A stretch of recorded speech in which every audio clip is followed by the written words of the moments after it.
woman in her late 20s was home alone one evening in her small apartment. She had just finished dinner and was watching TV when she heard a faint noise coming from her bedroom. Assuming it was her cat, she didn't think much of it. However, the noise persisted, soft shuffling sounds like someone moving around. She muted the TV and listened closely. The sound stopped. Feeling uneasy, she decided to investigate. She grabbed a kitchen knife and slowly approached her bedroom. The door was slightly ajar, which she found odd because she always kept it closed. As she pushed the door open, she saw her closet door was also open, and her clothes were scattered on the floor. Her heart raced as she realized her cat was in the living room. It couldn't have been the source of the noise. Suddenly, the closet door creaked open wider, and a man stepped out. He had been hiding in her closet for hours, waiting for her to fall asleep. She screamed and ran out of the apartment, calling the police. The intruder was later caught, but the woman never returned to that apartment.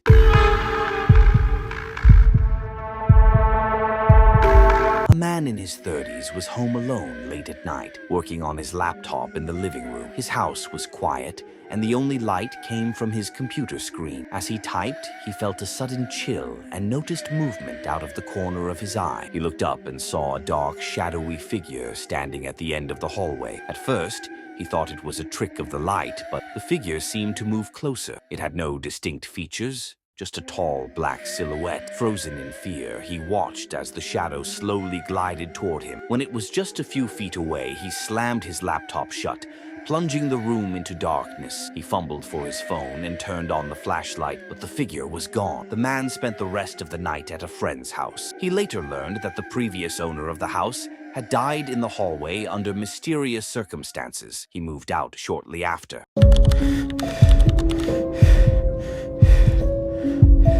A teenage girl was home alone one afternoon while her parents were at work. She was in her room listening to music with headphones when she suddenly heard a faint whisper. She paused her music and took off her headphones, thinking it was her imagination. But then she heard it again, a soft, raspy voice saying her name. Terrified, she called out, "Who's there?" But there was no response. She searched the house but found no one. Convinced she was alone, she tried to calm herself down. However, the whispers continued, growing louder and more urgent. She locked herself in her room and called her parents, who rushed home. When her parents arrived, they found the back door wide open, even though they were certain it had been locked. The police were called, but no intruder was found. The girl refused to stay in the house alone after that, and the family eventually installed a security system. To this day, they have no explanation for the whispering voice or the open door.